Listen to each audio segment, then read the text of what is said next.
So it's like, I don't need that. I need encouragement. I need strength, right? So that mindset had me getting up every single day. I literally had like 30 surgeries. And for the last couple, he just did them for free because he was like, I'm going to do whatever I got to do to see you get well.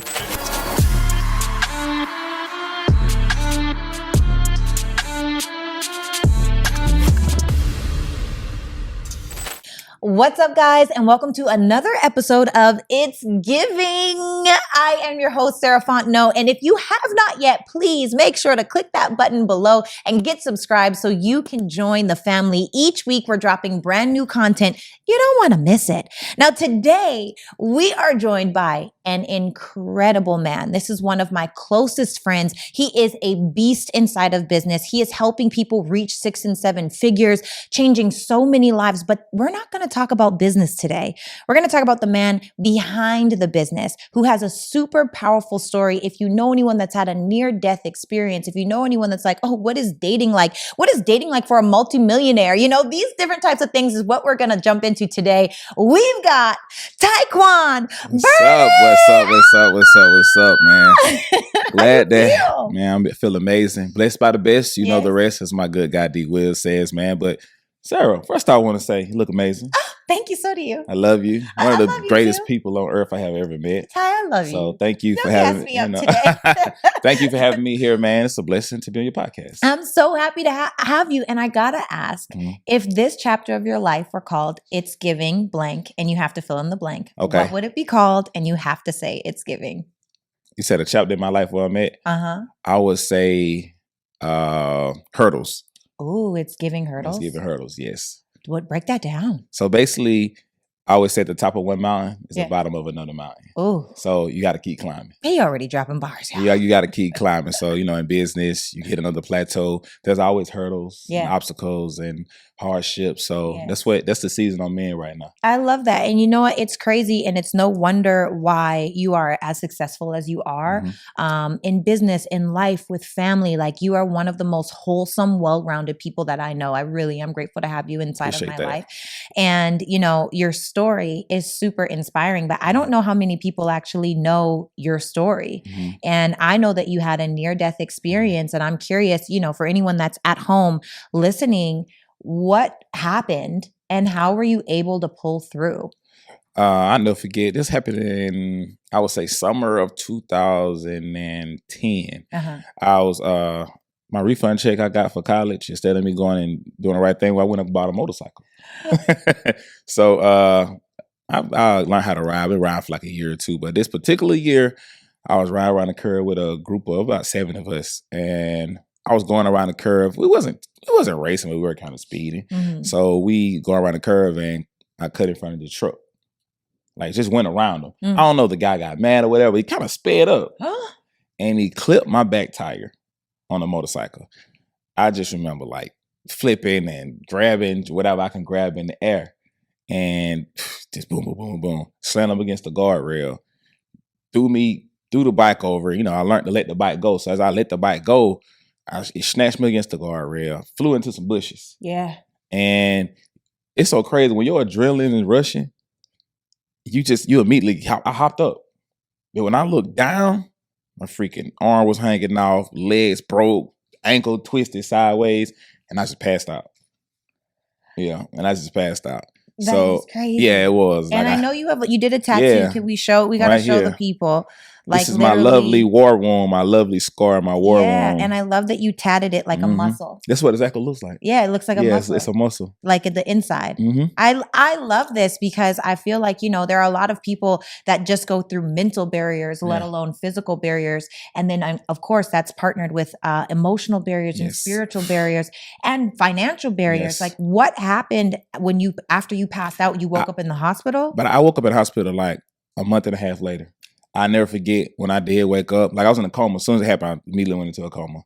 And it's so crazy. You passed out and went into a coma? Yes. And I had to get airlifted to the hospital. I know when I woke up, I found out everything that happened.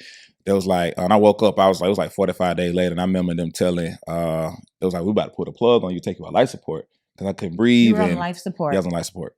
I was definitely on life support. I don't even know the full story. Like, yeah, I talk about it, but I honestly didn't start talking about it till maybe like 8-9 years later. But the people that was there knew. No. Yeah, like family, friends, you know, and luckily, oh my God, thank for all my friends and my family that was there for me.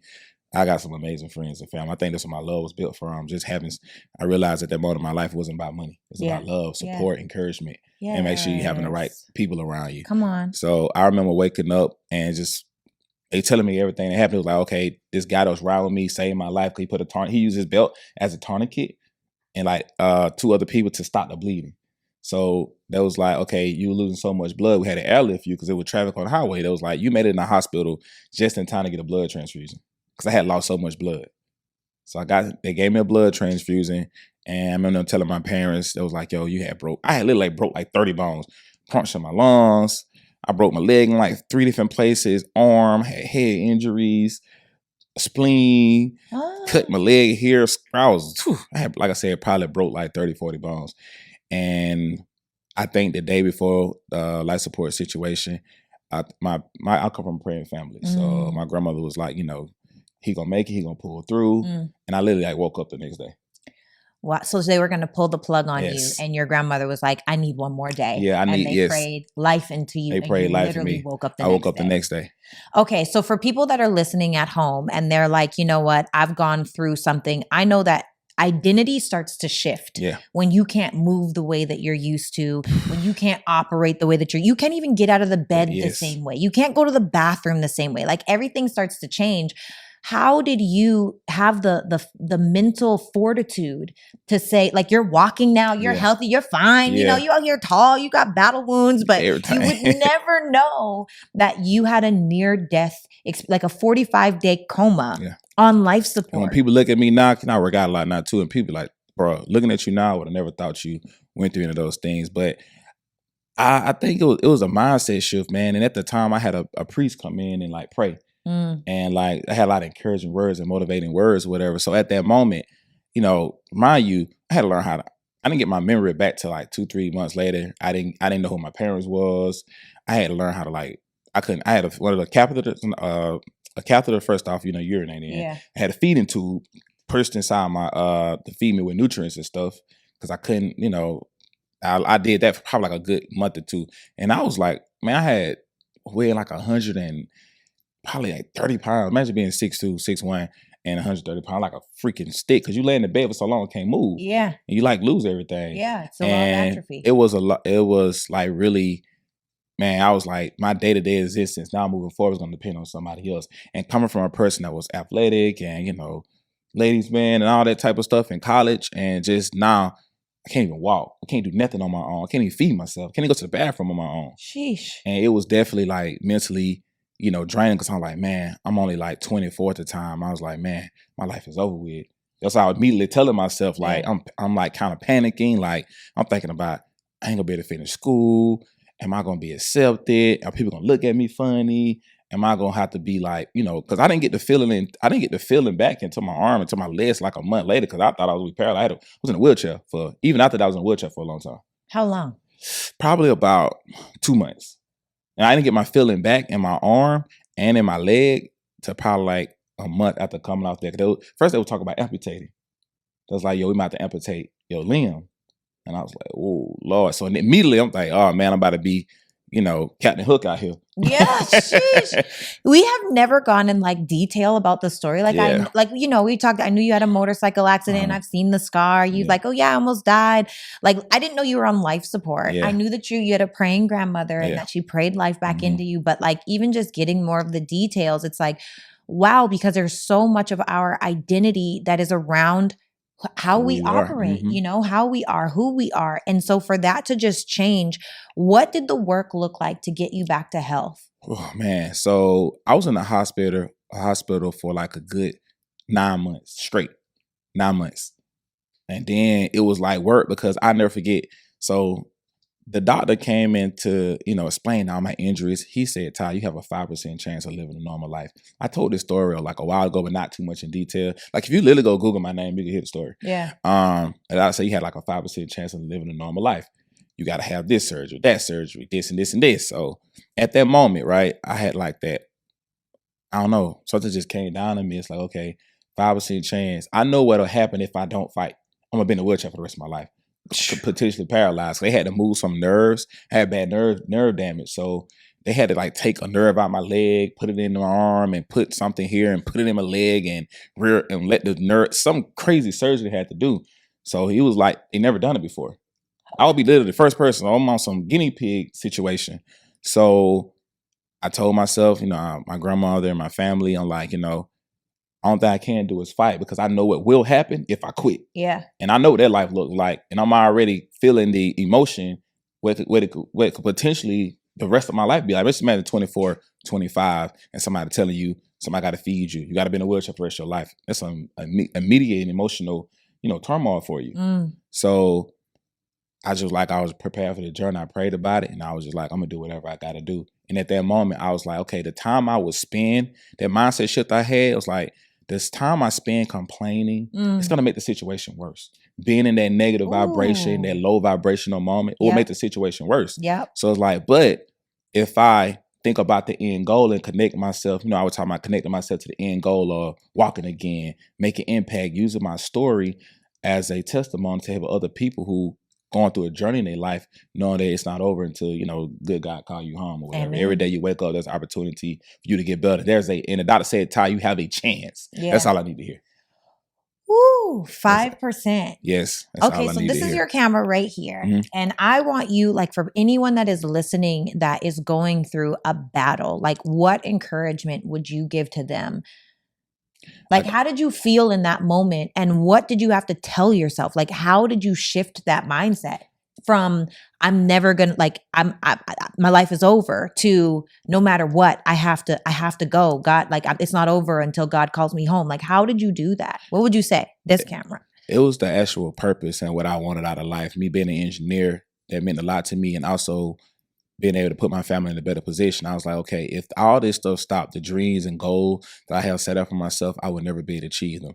The actual impact I want to make on other people's lives, because I always was like a real personal person growing up. It was always pouring love into people. Anybody know me like that from college.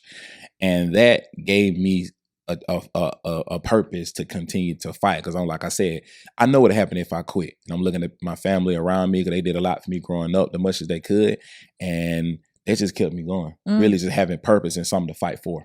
How did you figure out your purpose when you're laying in a hospital bed on in a wheelchair for 2 months? Like, how did you do it? And having that upbringing is very important too. And having faith, right? I just know I was raised in the church too. Mm-hmm. So I was always taught to always put your hands in the power of the most creative person in the world, which is God, for the people who believe in God or whatnot. And with that, I just say I prayed every day, like, God, I'm gonna ask you to guide me, to help me through this journey and this battle. I know it's not gonna be easy, but if you can go through what you went through and made the impact in the world, I can do the same thing, right? Because we're an extension. I feel like we're next to God, and we're a creation of God, and we're an extension of God. Yeah. So we have the power to create, we have the ability to overcome, and we have the ability to, as a king, right? Kings are meant to continue to multiply. Yeah. Kings are meant to make impact in the world. So with that mindset, man, that's the only thing I had was that upbringing, the point, because I haven't gone through no entrepreneurship journey. I haven't developed that person developed me yet. So the only thing I had at the time was faith. Sheesh. I gotta say, and I'm an avid believer to believe in something. Yeah, you have to. And I'm never gonna tell people, you need to believe in this God or this like, you do you, whatever works for you. Believe in something. Yeah, but I don't know how people could operate without believing in something. Like, for me, it's God. Yeah. And for me, it's very much God. Yeah. And whether you say universe, source, God, Buddha, I don't that's y'all's relationship is between y'all. Yeah. But I really feel like it's such an anchor to having it's like the lighthouse. And no matter how bad the storm is, it's that one thing. Because I feel like for me, I was almost paralyzed just about 16 years ago. Oh. And, you didn't know that? No. You did know that. No, I did. I'd be lying to you if I said I did. No, you definitely knew that.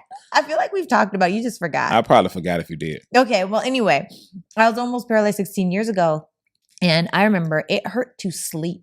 Like, I remember myself laying in the bed, just crying, I wasn't even on the bed. I used to sleep on the floor because I couldn't sleep and I'd put a pillow under my knees and I would just lay there staring at the ceiling, crying because I was in so much pain.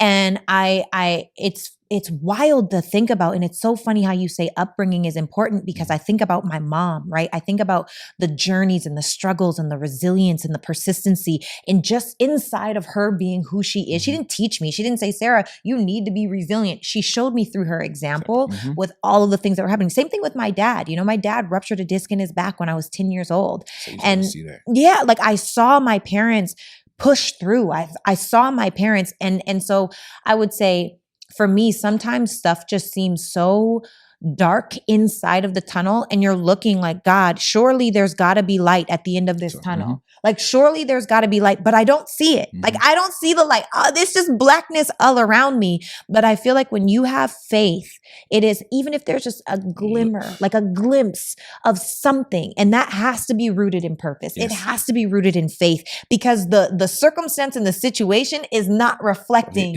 what I know I can be. So I have to harness, anchor onto that, hold onto that lighthouse. So even when it's storming, I can still make it home. I can still make it back to me. I can still make it to my purpose, right?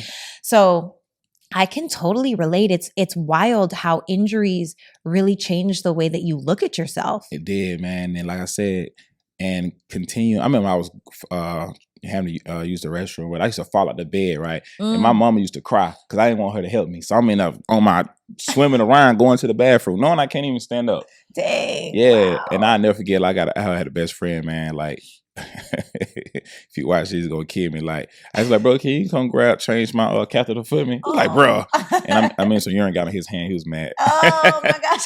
But they just go to show you the type of people I had in my life at the time, though, that really wanted to see me. But I didn't really talk about it too much because I didn't want anybody to feel sorry for me. Because I grew up tough. So it's like, oh my God. I didn't want to hear none of that. So I used to tell my parents, like, y'all just leave me alone because y'all making this worse. Like, I get the faith, but all this, I don't need the babying right now. Like, I need some strong people and people that's a faith, like, that's going to help me get out of the situation. Yeah. And like I said, that journey was like a 9-month journey. And that was just to get out the hospital. Then I had 2 years of rehabilitation. Oh. So I did you say 2 years?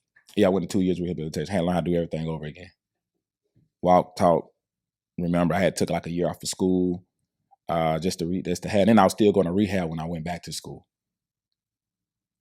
What? Yeah. So shout out to my therapist, Miss Flounders. I still remember her to this day. Wow. And the doctor, Flente, whatever. I think it's Flente. We stayed in contact for years now because those are the people that really like saved my life. And I didn't even tell this story right at the time. I come from like, low upbringing. So I ain't had no insurance. The doctor did the surgery for free. I swear to God. What do you mean? Whoa. Wait, like as for free as in it went on your credit and we got it expunged off of the credit? They had some type of program I did qualify for. The doctor, he just said he just saw something in me. I promise you, the doctor saw something in me in the surgery. I had racked up so many medical bills that they was like, at a certain point in time, I was like $200,000-$300,000 in medical bills just from the stay, the equipment, the bed, and all that stuff too. Yep. So I needed more surgeries and therapy. So the doctor was like, the last couple of surgeries he performed, he just literally told the hospital, I'm gonna do it because I see this man being something greater. He was just like, even he said he never seen somebody not complain. Cause even the pain I was in every day, I never complained.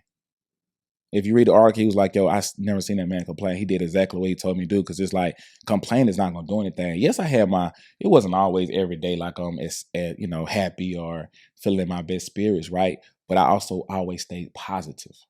Because I know as soon as you resort back to negativity, and I understand nothing comes good from operating in low emotions and low vibration. So it's like, I don't need that. I need encouragement. I need strength, right? So that mindset had me getting up every single day. I literally had like 30 surgeries. 30 surgeries. And for the last couple, he just did them for free because he was like, I'm going to do whatever I got to do to see you get well. And that definitely was a blessing. I think being a good human just goes a really long way, and that's wild. And I know you're from Macon. Yo, Wilkinson County, but I say Macon. People like, where's Wilco? But I stay like about 45 minutes outside of Macon, Georgia. Small town? Yeah, super small. Sheesh. Super small.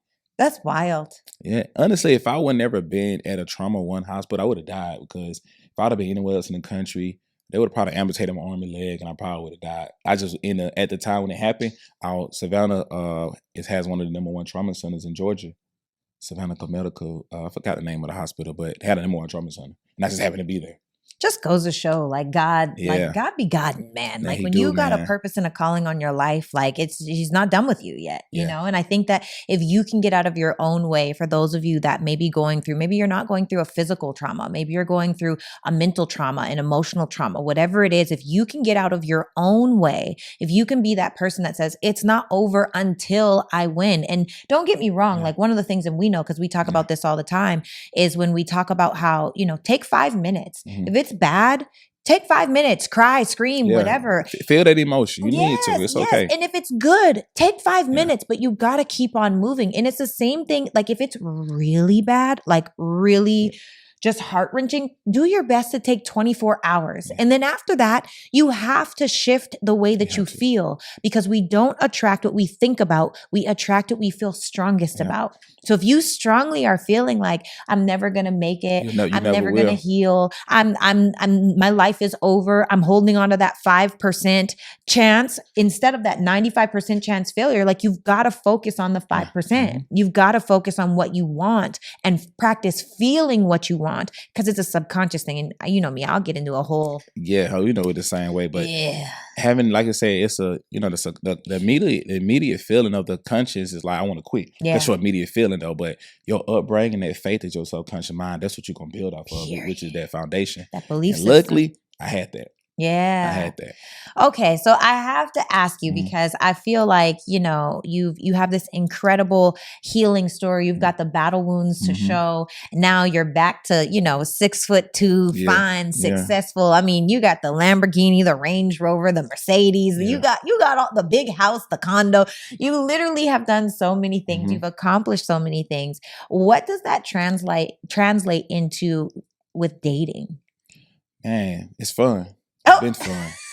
And, you know, just when you have those type of things, it's not that. And then being the person too. Yeah. A lot of people have the things, but you don't have the person. You have the status, but you don't have the character. Yes. So it's like, with me, I always told myself, I want to be a well-rounded individual person. Mentally, spiritually, financially, impactful, and just being a great character. And I was working on myself. I'm in therapy.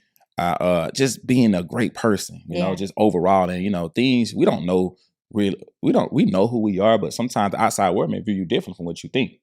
Facts. So it's important to have certain people around you and those things like that. So I make sure, you know, of course, keep a tight circle, and I grow in all those areas. Because it's like when I present myself to the marketplace, I want to present myself at the highest version of myself, so nothing and nobody's off limits. Yes. You said you go to therapy. What has been your 3 biggest takeaways?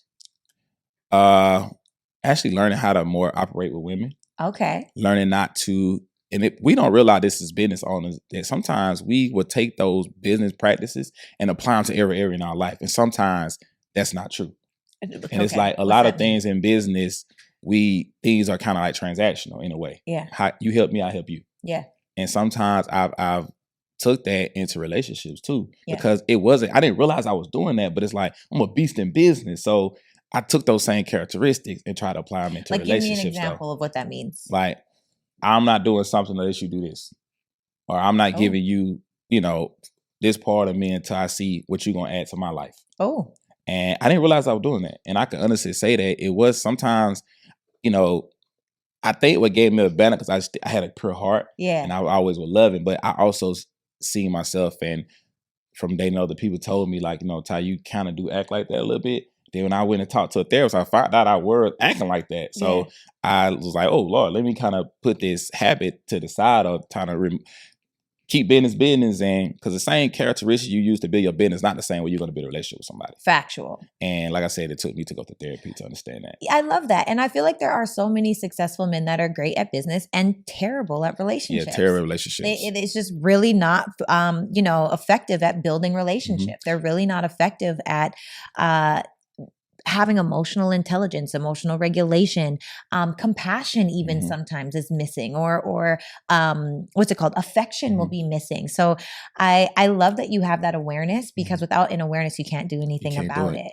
You know, I feel like I've learned so many things. I'm an avid believer in therapy. You know, I have a therapist. Yeah, I love therapy. One of the most beautiful things that I learned about myself was how much of a rush that I was in to get married, you know, and I think that we as women, we see like society almost has indoctrinated us into this belief that marriage is the finish line, but that's actually the starting line. Yeah. You know, that's the actual new journey when you get married. It's a whole, like, it's a marathon, it's you know, a marathon. it's in itself that never ends. And so it's crazy because even like for women, you know, women and men are so different. Women are more emotional, men are more logical, all these different things. I read something the other day about how women operate with the left side and men operate with the right side. I believe it. And it's important that, you know, you figure out as a man, what is that right side? And how can we, you know, how can I leverage that to be able to meet a woman where she is and make something great and experience, instead of man operating on the left side too, where emotions don't mix. Yes. And I think, you know, that understanding too, that I actually learned in therapy too, is like, okay, and I read this book, The Ways of a Superior Man. Yes, I was just going to say that. Any man that's out there, read that book, because you'll learn a lot about yourself and you'll understand how to operate in relationships, understand why women do what they do. Yes. And you don't go head. It's not your job to go head with a woman. Yes. Your job is to lead and be able to have keen ways. Yes. To be able to press situations and have an outcome and, you know, have results in certain situations. So I learned that. It's so good. The Way of the Superior Man by David Data. One of the things that I love that he says inside of that book is when he's talking about like masculine and feminine energy. And again, guys, masculine and feminine are energies, not genders. Not genders, like we all have both masculine and feminine energy. And what I love is how he talks about feminine energy is flow, right? And I did this one post, our friend Jonathan, you know, Finessers Only Club. I had him on the podcast, and one of the things that we talked about was how creativity is feminine, because creativity is feminine. Now, we all have both, just like nurturing is feminine, but please believe there are fathers that nurture their children. You know, like it's not a bad thing to have feminine traits, because we all have them. And you kind of need that in this world, because feminine is a sense of emotion, connection. Yes. So you kind of need that. You don't want to be flow. Empath with people that are non-emotional. You don't want to be one of those people. Yeah, and he gives such a great example when he's talking about how women make a house a home, like a feminine, a divine feminine woman. Like it's like we got to put the things in the corners and decorate this way and make sure. And I was like, oh, it's so true. Where men are just like, I'll have a couch and a table and a TV. I don't need art. I don't need flowers. I don't need any. And we're like, no, let's make it pretty and homey feeling. You know, I love that book. And I think for the ladies, it's a really great book for you to read as well, so you can understand your man. Because one thing that is challenging, and this comes with my next question, for women to understand inside of dating a top 1% man, is that you really come as not a back seat, but a side seat, kind of back up it to his purpose, right? And I think that can be really hard for people to hear. They're like, oh no, I need to come first. But you don't, as a woman. What has that been a challenge for you inside of dating? Most women that I've dated, I've always been in the position to actually like help them in a way. And, you know, just recently, people that I've dated or, you know, currently dating, I've learned a lot from them. But they presented ways that their femininity helped me grow my masculinity too. So, and I knew that going through therapy, it allowed that person to operate in a way to me to allow it, right? And not operate out of ego, like, no, you're not telling me what to do. Because most people, when I learned through personal development, it's important. I used to think that when a woman criticizing you, she was trying to control you. When I went through personal development, I understand that this person cared about you. They was able to see things in you, and that criticizing moments actually something that nobody else can probably tell you, but you needed to know that so you can grow and build better character, because nobody don't know you like somebody else. I use this analogy as well. You may pick up a cake mix in a box, right? You see on the outside of there's this beautiful cake filling with icing on top. But it takes somebody else to actually turn that box over, say add eggs, add water, to actually make the ingredients already inside of you, but to actually make this cake that you potentially could be, it takes somebody else to do that. And I feel like women have that superpower to be able to make a man that beautiful, that king way. I believe that. Oh, I'm stealing that analogy. I just want you to, when you hear me It's all, say it, just know I it's all got this good. from you. I love that because I always say there's something about energy that a divine feminine woman comes that inspires a man to do more, be more, and go after more, after period. that. I agree. Just with the energy alone. And sometimes the energy will be like, the man will be the box and flip it over and be like, I need to make this cake. Yeah. You know what I mean? And you got the eggs. I need to get the eggs from you.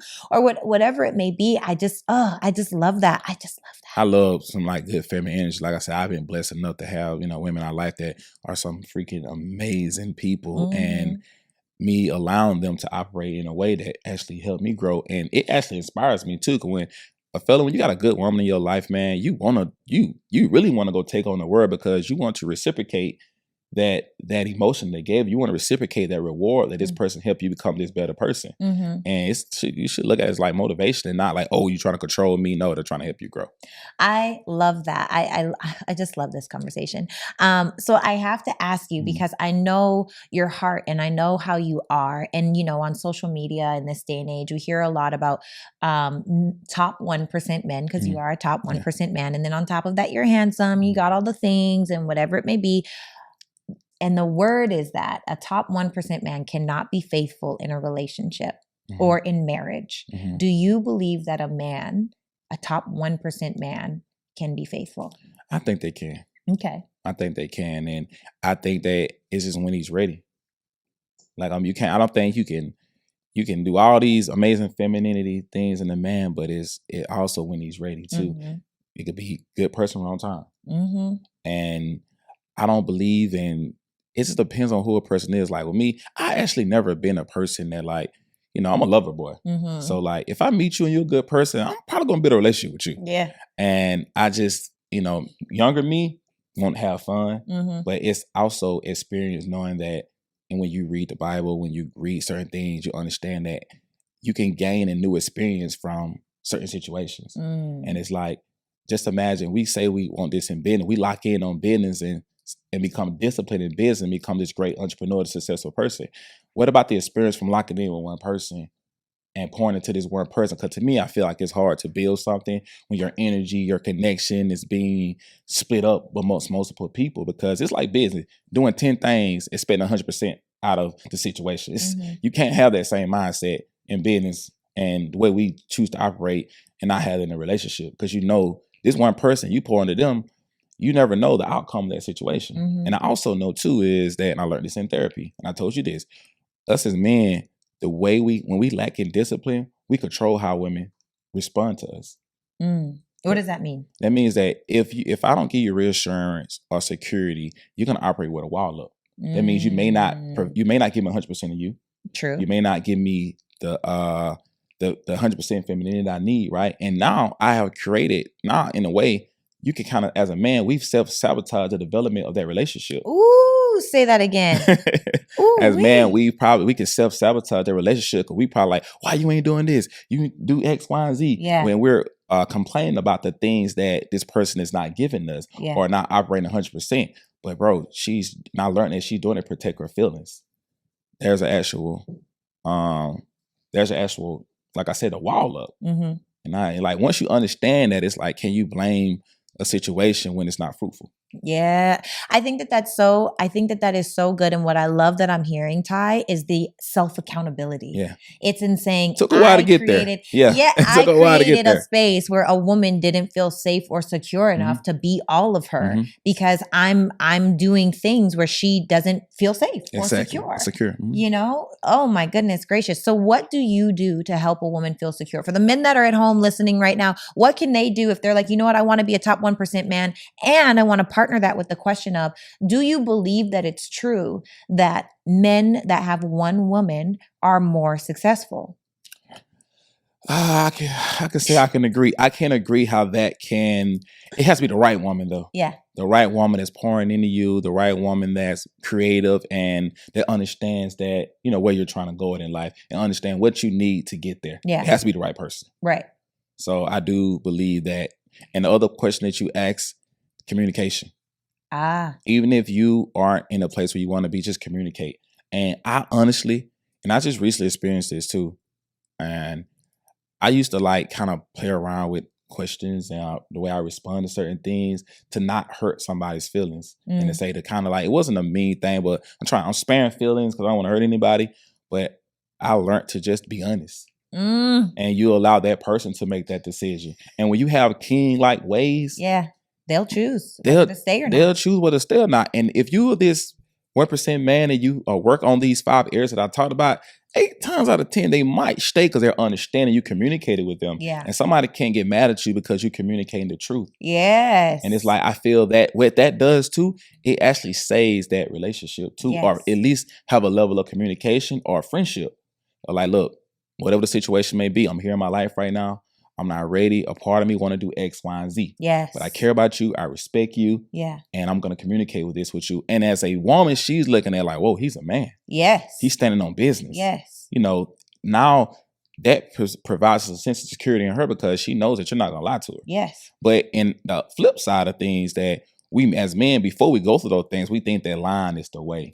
Yes. And I got to pull up my phone because I just finished, well, I haven't finished it. I'm actually halfway through it, but I'm reading the book, His Needs, Her Needs.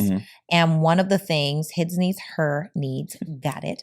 One of the things that it says inside of that book is that openness and honesty ranks as number 4, one of the most important needs that any woman has, because it creates a level of safety and security, because I know what to expect. But if you tell me one thing and then you move another way, and then you move one way, but then you tell me the other, it's literally like a, I don't trust you type of energy. And so you're right. Now a woman starts to get smaller. Now she's inspecting you and looking at you a little bit different than if you would have just been open and honest. So His Needs, Her Needs. Okay, let's pull this thing up. Yeah, let's see that. And while you pulling that up, and when you understand, like I said, as a man and a woman, understand how a woman operates with the left side. Understand what those characteristics and that chemical makeup of the left side is. That respect, that safety, and security. You would know by being honest. You can uplift that side of that person. And actually have a better bond in this sense. But like I said, though, we as men have to understand that. There's power in understanding. When you understand something, you control the situation. Oh, yes. Okay, so I got to tell you, and you got to tell me what you think about this, okay? So it talks about for women's needs, number 1, our first need is affection. Number 2, our second need is conversation. Number 3, it's openness and honesty. It's actually number 3, not even number 4. Wow. Number 4 is financial support. Number 5 is family commitment. I'm going to talk about from a woman's standpoint, but I'm going to tell you what it says about his needs, okay? And then you tell me what you think. So it says for all men, off of all of the research that they did, men's needs, number 1 is sexual fulfillment. Number 2 is recreational companionship. Number 3, an attractive spouse. Number 4, domestic support. And number 5, admiration. And admiration is like respect. That's kind of how I understand it in the book. So going back to number 1 and number 3, number 1 being sexual fulfillment and number 3 being an attractive spouse, men are visual. Masculine men are visual. Okay, I just have to say that out loud. Masculine energy men that are dominantly masculine energy men. That was an attractive woman. They are visual, right? And mind you, beauty is in the eye of the beholder. We like what we like. But we have to do that for women that are like, you know, if you want to have your choice of a top 1%, you know, man or whatever, do the best with what you have. I do the best with what I have. I'm in the gym. I'm disciplined in how I eat. I'm doing, and it's not really to catch a man. It's not about that, but it's for me. And I want to feel good. Return of that though, you're going to attract a certain kind of man. Absolutely. So what do you feel about this list? Sexual fulfillment, recreational companionship, an attractive spouse, domestic support, and admiration. Top 5. Honestly, I can't agree because my top 1 is the sexual chemistry. That's number 1? For me. You said I can agree? I can agree with that too. I definitely can. And the attraction piece, because I'm not having sex with you, I'm not attracted to you. So like, it's not happening. And also too, that compatibility piece, which I could think is the recreational companionship. So like when you go out and you do things, so if you have hobbies, if it's like, you know, I want to golf or I want to do tennis or I want to go to movies or I want to rock climb or I want to go for walks in the park, like you want to have someone that's compatible there. And with me, when I'm dating somebody, she has to be my best friend. She has to be companionship. Yeah, that's what I'm saying. We gotta have some similar upbringings and a similar foundation. And I even tell people too, get to know people because going back with the Bible, whatever, I want a woman that has a biblical upbringing because she's going to have certain morals and characteristics and values, right? Yeah. So that stuff is like, it's up there to me because it's gonna show you how you respond to things, how you know, even how you treat other people too. So that companionship and all the activities, because when you do stuff like this, an experience, it's a moment. And I think people live for moments. Yes. People live for experiences. Yes. And I think that like penetrates the actual connection between two human beings is what we share together. Yeah. So that compatibility literally has to be there. Ooh. So honestly, I agree with all those 5. And affirmations, I don't really, that's cool for your admirations. Like respect. Like men need to be respected. Yeah, of course be respected. But I think that if you date a certain kind of woman, she's probably going to respect you. And as a discernment of you're just going to know, because you're going to look for signs, and you having a sense of unawareness. Yeah. You're going to be able to know what you have to just pay attention to the person that you're dating. Okay, I have to ask you, what does domestic support even mean to you? I was just about to ask you that too. Domestic, being able to allow me to lead as a man. Okay. So I would think that to me is the domestic support and following, you know, being able to follow my lead. That's so crazy because immediately, this is how our minds work different, right? When I hear domestic support, I was like, oh, cooking, cleaning, laundry. Oh, here we go again. I don't believe in gender roles. I don't either. I believe in the roles that work for your relationship. Yeah, I believe in that. You got to figure those out with your partner. I just believe in paying all the bills as a man, as a king ways though. So you don't believe in a 50-50 household? Nah, man, I ain't doing that. Because I'm like this. You got to pay the bills anyway. To me, I'm a boss. So if I'm living with a woman, I'm paying all the bills. Oh, that means that if I need living with her. No, if I'm not living with her though. No, I'm not doing that. No? I mean, let me put it like this though. It depends where I'm at and what I got going on in my life. But would I contribute? Yes. Or I would figure out ways where I can add value into this person's life though. Yeah. But you know me though, like in a situation, I will buy some things. I don't mind spending money on a woman. Yeah. Like, especially if I got my stuff the way I need to be at. And it's like, I'm going to do that. But living with somebody, I'm taking care of everything. You know, it's so funny because I feel like I know you and like, you know, I know. Yeah. And so it's like there's always food being cooked. Yeah. And it's like there is I love when they can cook. Yeah, that does happen, you know? Like there's very much that domestic woman. Yeah. I'm spoiled when it comes to women. You know, I'm super spoiled. Yes. And that actually makes me want to be a better person because like I want to reciprocate that too. So it's like when I think of domestic, I just think of that leadership role. And I guess domestic is a way cooking, cleaning, but to me, I like what you said better. Yeah, to me, this makes more sense to me. Yeah, domestic, like being able to allow me to lead because that other stuff, that's naturally going to be in a woman. Yeah, cooking and cleaning. So I don't really. And once you get to a point in your life, the reason why I say this is not too much is important because you can get to a level in your life where you can pay somebody to do that. That's what I feel. You can make a whole bunch of money and she ain't never got to cook. Yeah. Unless she just enjoys doing it. You like her food. But cooking, clean, you get a maid. Yep. Maybe I don't want you doing that. I don't need you cooking. This is time where we can be bonding together. Yes. Or if we choose the one weekend want to stay in and cook to have a abundant moment, we can do that. So when I don't no longer need that leader, that character is what's going to stand out because it's never going to go anywhere. I have to tell you, and you've heard me say this before, but I'm really saying it for my ladies. Okay, ladies, I'm about to give you the biggest hack that I have ever received from my mother. And when I'm pretty sure my mother got it from her mother, and it just goes down. And what I know is it has been very effective inside of dating. And although I'm not married yet, I have had really great dating experiences. And then when it wasn't in alignment, it just wasn't in alignment, right? So, yes, my mom taught me, and I love that you're talking about like character and values and upbringing. If you, ladies, this is just for you, and I shouldn't even say this out loud. I feel like I'm giving away all the sauce, and now you got to get it to on. Let's help this world be better and people. You got to really be this way, okay?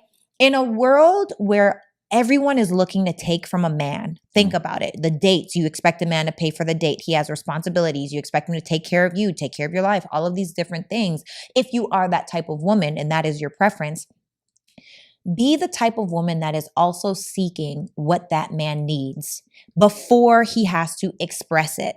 So my mom has always said to me, find 5 different ways that you can bring value to that man's life, that if you were to leave, the world would come Yeah. tumbling down. And it ain't cooking and cleaning. I It can tell is you not that. cooking and cleaning, although sometimes that may be one. Like It may if be that one, is but his love language, you yeah. know, he wants that act of service. He wants to feel loved in that way. It might be massages. It might be listening to his business ideas. It might be giving him solutions to business ideas. It might I be like that. learning a different language so that you can connect him with more people to expand his territory. It might be opportunities for him to get more That's opportunities. Yes, I love, and I think most entrepreneur men who are growing, you're Yes. always in a growing, developing, Yes. creating mindset. So having a woman with that type of characteristics Yes. is a blessing. Yes. It's Having a absolutely woman that blessing. can talk to the billionaire or the banker is a a completely different level, right? And so if you are working on yourself enough to where you can bring value to have those conversations to connect your man, because us also as women, we get different opportunities than men do. Yeah. So if you can in a professional way build new relationships inside of networking and then also alley-oop that relationship to your partner for them to grow, depending on what your partner does. Women have superpowers, man. Literally. Jesus Christ, they have superpowers. So you've got to find what are 5 ways that you can add value to your man. And I've said it before, there's like every man I've ever been with has definitely grown monetarily, let alone in character or in spirit, and vice versa. It's not usually, it's You not just familiar a with the one-way term? street. It's correlation to the dopamine. It's called vasopressin. Vasopressin. Okay. I want to make sure I'm saying it right. Okay. We got to come back to his needs, her needs, but yes. VASOPPRE. It's a hormone feeling that us as men, that's what actually connects us to a woman, as far as that internal chemical bond that makes us want to actually, choose her over this other person. Okay, so the function of it in general, vasopressin decreases water excretion by the kidneys by increasing water. Type in the actual hormone piece. I just put vasopressin hormones. It's a correlation to dopamine. Mechanism of action. Yeah. Let's see what that says. At very high concentrations, vasopressin causes vascular smooth muscular constriction through the V1 receptor and increased vascular tone, resulting in increased water, blah, blah, blah, blah, blah. It helps with blood flow. Well, it's a hormone. I know that. Yeah, it's definitely a hormone. But I was reading something in terms of that was speaking. It was just speaking on how what actually makes a person connected to a woman. Oh, right here. Let me see. A chemical cousin of oxytocin. Yes, that's it right there. Works with the love hormone to produce a different type of care or behavior. Yeah. So you're saying that when women have certain behaviors where men also feel safe and secure, they release more vasopressin, which is a chemical cousin of oxytocin. So it works. Oxytocin is like love. Yep. So it works with oxytocin to produce different behaviors, not even just a different chemical. The chemical produces behaviors. The end of behaviors are love, commitment. Oh my gosh, and care. And care. Yep. Look at you. When I was learning, I know when I was learning it, I was like, and it made me dig deeper in like the chemical makeup of it. And I was like, wow. Yeah. So I started relating it to my own experience and what made me connect more with this person and what made me change my behaviors. Yeah. It was because of how they treated me. Yeah. They treat you like a king. Yeah. And there's nothing like having a man feel like he's the one. I feel like where a lot of women may go wrong is when it's almost like they're trying to be like, oh, you're good, but you're not that good. Like there's almost like a ceiling, like you can't get above that ceiling, or that if you feel like your leadership isn't respected, which brings us back to his needs, her needs. So women's needs are affection, of course, conversation, honesty and openness, financial support, family commitment. Do you feel like those are valid and in the right order? 1 through 5. What's the first one? Affection. Yes, 100%. Oh. Yeah, I agree with affection. Because a woman wants to feel love. Yes. Like, she has to feel love. She wants to feel appreciated. Yes. And it just came from experience, like, and learning, like, not to just to put women's feelings off to the side, like to understand the feelings and actually sit in there with her if you got to, so she can feel appreciated. Yes. I think the most important thing that you're saying right there is feel. Yeah. Because we as women are feelers. Yeah, you're feelers. You gotta feel it and be understanding and not just, okay, whatever, operate out of ego and out of like, some people are, borderline. I think everybody got a little sense of narcissism. I think I do too. Anyone that's successful has a narcissistic but a way trait. where it's not like overwhelming, to a way where you don't it makes you lack another person's feelings or whatever. Yeah. Well, this is the thing. And not care me. Yeah. I feel like narcissistic, they've become buzzwords, right? Yeah. Where people are almost taking the meaning out of it. But there is a level of narcissistic trait that you have to have to be successful, right? You have to believe that you are important. Yeah. You have to believe that your mission is important. Yes. You have to believe in certain things. Because if not, you'll get ran over and you'll get screwed over if you don't. And at the same time, also inside of that, you also, it's very different from narcissistic personality disorder. And narcissistic personality disorder is when you are manipulative, is when you want to tear people down, is when you really start eroding the way a person looks at themselves. So that's a whole different ballgame. But I get what you're saying. What's the other four? Conversation. Yes. And what's conversation? What's the third one? Conversation is honesty and openness, which we talked about. So yes, I agree. Yeah, there's got to be number two. Yes. Can I just say conversation? One of the things me and my girlfriends, because we're emotional, as women, we're emotional. And so inside of conversation, can you ladies get some girlfriends? Okay. Men don't like to talk as much as women like to talk. Yeah. And it's crazy because conversation on his needs ranks one of the lowest ones. For me, it's one I love, I love to talk. I love to talk. So I talk a woman's head off. I mean, I'd be your best friend. But do you want her to talk your head off? I mean, sometimes not to talk my head off, but as long as there's content in what you're talking about, it has to be like great content. But also there are women that want to just talk about certain things, but it's like definitely there's certain points. Tell it to your girlfriend. I don't want certain things I don't want to hear. Yes, tell it to your girlfriend. Now, there's context and content. Yeah, get you some solid people. And also, ladies, I highly recommend getting that one friend. If you're blessed enough to have more than one, get that group of friends. One friend, your mother, your sister. I don't know who it is, but that person that can talk you off the ledge when you're ready to quit your person. And allow you to talk out loud so you can see am I crazy? Yeah. Oftentimes, we're just hungry. Oftentimes we need a nap. Yeah. Sometimes it's just not that serious. You need, and I also going as a female, when they bring other people into relationships, it's cool to share certain things, but it's also it's good to somebody to share your perspective to make sure you're not even tripping. So you want to have logical people around you. Logical people and people that have a level of understanding, make sure they give you good advice. And like I said, from the conversation piece, some things are meant for your friends, not for the person you're dating. Yeah. Okay. I agree with you. 10,000%. I think the only, I have such a tight group, but you can't say everything to everybody. And also you got to make sure that those people are willing and emotionally mature enough to not create biases against that person. Yep. And also, you got to stop complaining about your partner, right? Yeah. Ask yourself about you. What did I do to attract this? Why does this keep happening? Another thing I hear women do too, you talk all this stuff about your partner and you still stay with the person. Ooh. So it's sometimes you just keep your business to yourself unless it's domestic or something like that. But when little things go wrong, now the other person looking at them crazy and you know how I go why are you telling me you're not going to leave them? So it's I don't like women do that. I'm with you. Stop complaining. Don't be complaining. Yeah, because if you teach people how to treat you. Yeah. So that means you're not changing. You're not shifting your boundaries, and you're not shifting your level of expectation. Okay. So number 4 is financial support. Mm-hmm. How important do you think financial support is? Super. I think that's probably should be ranked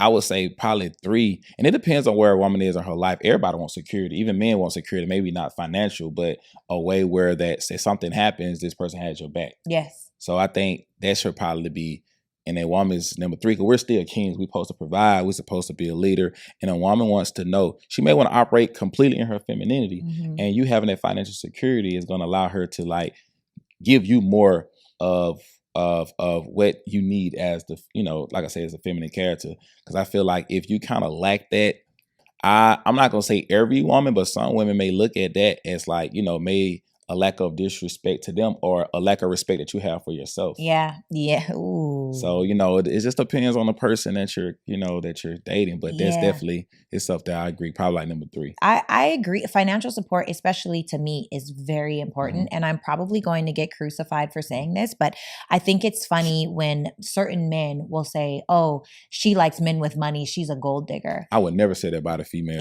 Is it she's a gold digger or is she smart? Yeah, she's smart. And why would you? And if you're that person, you should date somebody that can provide for you. You might have a kid by this person one day, And I want you to be there raising the kids. Why would you choose a struggle if you why don't would you have choose? to? Yes, exactly. And you know what else I think is really funny? Look, is this thing on? Kenny, Mm-hmm. can you hear me? Kenny, you can hear me okay?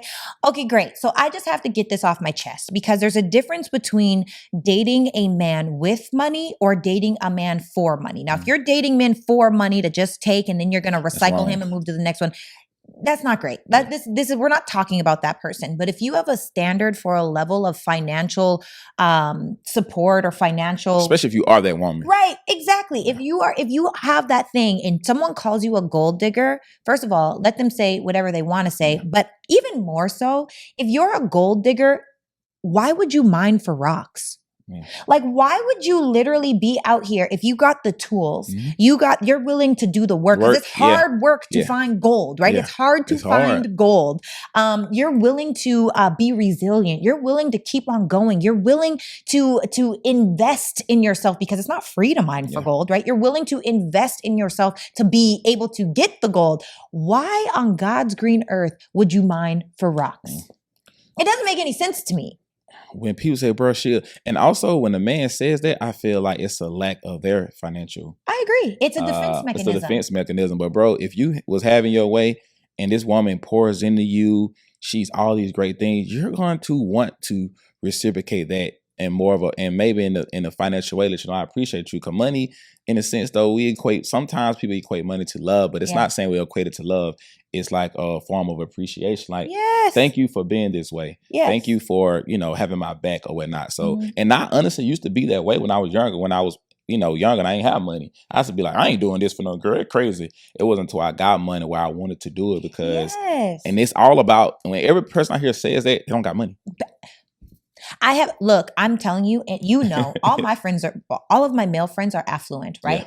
And they would literally look at each other crazy if they were to be like, oh, I'm splitting the bills 50-50. Yeah, when we go out, we don't really let females pay for stuff, though. I have to fight Ty to let me pay for lunch, okay? Like, literally every time, I'm like, sheesh, like, I got this one. You're like, nope, phone. I'm like, golly, sheesh. Yeah. And we're friends. You know what I mean? It's not even on some, like, we're dating stuff. So I just feel like, you know what? Whatever works for you, do that. If you are the 50-50 household, be the 50-50 household. If you're the 80-20, 20-80, 100-100, whatever you believe in, do you, but stop wronging people for doing something that's different from you. And that's the issue that I have. People want to call you names. People want to disrespect you. People want to say this or that.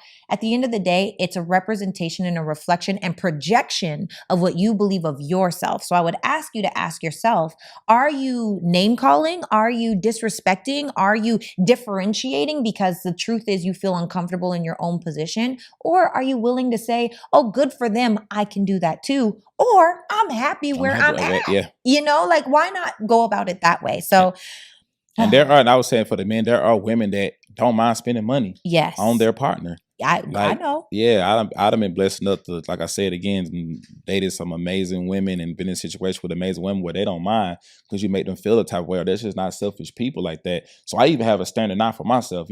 I say you don't have to do these things, but if you don't, that's on you. You're just not a person for me. I'm with you. Okay, so we got to switch gears here a little bit. We have a portion of the show where we have it's giving versus it's giving. Okay. So I'm going to give you a scenario and you have to tell me and it's giving positive or and it's giving negative, whatever your answer may be. Okay. So let's say that you meet an amazing woman out and you guys don't talk much. It's just an energy. It's amazing. And you're looking at the ocean but you're not having very much conversation. Okay. And at the end of the night, you realize that she doesn't speak English, but you think you might be in love. It's giving, damn, this could have been my wife. Or it's giving, let me teach this girl how to speak English. Teach her how to speak English, or I'll learn her language in a way. Really? Yeah, I would, because I feel like things like that can be changed. So why this person has all this great makeup and there's just a cherry that you can go just buy. Some things I feel like this. I don't want to change somebody, but I want to add to you. And it's like, okay, now I look at it like this. It's going to help you because I can speak 2 languages. Yeah. Dang. So let's go learn some English. That's impressive. Yeah, that's what I was saying. I'm very impressed by that. Okay. So let's say you're in a relationship and you are building your empire even more so. And your girl keeps tripping about how much you're working because she's missing you at home because you don't get to see her very often. It's giving, I think I have to let her go because she doesn't understand my purpose. Or it's giving, baby, you're right. Our relationship and experiences that we create are important too. Oh no, she gotta go. She gotta go. Nothing is about to. If I tell you and you don't understand, and you're not trying to add value to maybe help me free up my time, or in a sense, yeah. If it's any type of distraction, I want to say this, so I can clarify this. Why I would say it has to go. It would have to go if I don't communicate where I'm going. She actually knows what I'm doing, and that she's not adding value to help me free up my time. Okay. If those are not happening, yes, I got to focus on myself and get to where I'm trying to be, because this is going to allow me to buy my freedom and have more time. Okay. All right. Final It's Giving question. You have a woman that you adore, okay? You adore, and you have all of these big events. You go to galas, you're shaking hands with mayors, you're, all of the eloquent, amazing events that you get to go to, and you bring this girl, and someone makes her laugh, but her laugh is like the most obnoxious cackle that has ever been heard in the history of laughs. It's almost like everyone stops and looks like in sheer terror when they hear her laugh. It's giving, I can't take you nowhere. Or it's giving, my baby is so herself. If this is my girl. I call her my girl. Oh, she's being herself. I'm not going to be mad at her because I don't care. Because at this point, I'm not here to please you about what happens in my household. That's with me. She makes me happy, so I don't care what you think. So even if her laugh is crazy, you're gonna let her stay. Yeah, I might laugh with her, and I'm gonna let her stay because that's a good man, Savannah. Yeah, man, I'm gonna let her stay. We ain't, baby. That's gonna do what you need to do. I love that. Yeah, do what you got to do. I may go home and then have a little conversation. I'm like, babe, you lad, can you not just be too obnoxious with it, Just cover your mouth a little. Just cover your mouth a little bit, or, but hey, if you don't want to do this, okay. I wouldn't. Wow. I wouldn't do that. Okay, final question of today. This was so easy, right? Yeah, easy peasy, beautiful. Like, just go with the flow. So my final question is, I'm an avid reader. Obviously, I love books, and I love Audible also. Shout out to Audible. And we would love to know, what book has changed your life and why? I read so many books. I'm going to say probably Atomic Habits. Oh, really? I mean, and it depends on the personal development side. There's books that help me sell more. Whatever you want. Whichever book has changed your life the most and why. Not Atomic Habits. I mean, because it helped. So redundant to me. Sorry, friends. Not gonna say it would change my life, but just certain habits and learning who there's certain things that I needed to help me. Because I feel like once your habit changes, everything else around you change. Yeah. So I mean, that's the one. Now you saying I'm thinking about like the person. Some books strictly on personal development. Yeah. Some books teach you how to make money. Whichever some people. One. I like the 10X. Oh, that's a good book. That's a business book. Yeah, I like the 10X because it just teach you how to be a beast of business. That's facts. Whatever you were doing, 10X it. You want to talk to 40 people? No, make it 400. And make it 400 then too. You want to make 40? The greatest book of all time is the Bible too. Oh, I thought you were going to say that. Yeah, first, the Bible is the best book. I'm going to say that too because it just, gives you that story, lets you know who you are. And I used to tell this story too. Another good book too, The Laws of Prosperity too, because it just teaches you just to understand who you were, and God created you to be a king. God gave you dominion over your life. Yeah. And I think with that motivation, because a lot of people don't necessarily have motivation until you go through something that now you're motivated by something. So in the beginning, you need some eternal motivation to understand who you are. Yeah. And you don't have to have life experiences for those. Sometimes if you read the Bible, that story alone will let you know who you are as a person, Yes. and laws of prosperity. So I would say that, maybe the Bible. I will say that thing. I'm gonna link these books below, link guys. link them below. So Ty, thank you so much for coming today and blessing this show. Guys, if you were listening to this full episode, then you got into mindset development. You got how to overcome the grief of yourself and how to grow and set a proper mindset to keep on moving forward. We talked about relationships. We talked about dating. We talked about being the person. We talked about our own needs, right? And we talked about just growing and self-development, period. So if you have not yet, guys, please make sure to click that link below and subscribe so that you get a notification. Hit the bell so you get a notification every Wednesday. We're dropping new content weekly, every day, really, because we got shorts too. Let's talk about it. We got short clips. We got all the things. But thank you so much for joining today. If no one has told you today, you are freaking phenomenal. Bomb.com. Nothing can stop you but you, but you've got to do something about it. Let's get it, guys. Mwah. Love y'all.